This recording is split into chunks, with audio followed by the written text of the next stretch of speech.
The Dow closed down another nearly 750 points again this afternoon, dropping below 30,000 points. It's now at its lowest level in a year. The S&P 500 also dropped more than 3% on the day. The markets are still reacting to last Friday's inflation rate reports. In May, the Consumer Price Index, a key inflation marker, went up by 8.6% for the year. That's the highest jump in more than 40 years. Yesterday, the Federal Reserve raised interest rates by 0.75% in an effort to slow down inflation. That's the biggest interest rate hike we've seen since 1994. The U.S. House is looking for ways to bring down gas and food prices. They passed the Lower Food and Fuel Costs Act this morning. The bill passed mostly along party lines. It is meant to bring down prices by targeting supply chain issues and encourage more competition in the meat and poultry industries in the U.S. The bill also authorizes E15 gas to be sold year-round. It's a blend that contains more ethanol. It's cheaper than normal gas. Democratic Speaker of the House, Nancy Pelosi, says this bill will help Americans with everyday expenses. We want to break the grip of foreign supply on American kitchen tables. And that applies in fuel as well as fertilizer. And again, many of these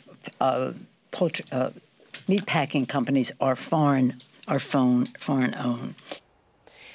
Now, some of the opponents of this bill, though, say encouraging people to use E15 fuel, which contains more biofuel from things like corn, isn't the answer for rising gas prices. This gas is typically less fuel efficient, so even though it's cheaper, you have to fill up your tank more often. This isn't what we want to hear. The formula shortage, unfortunately, will continue a few weeks longer than expected. Manufacturing company Abbott says it's shutting down its Michigan plant again.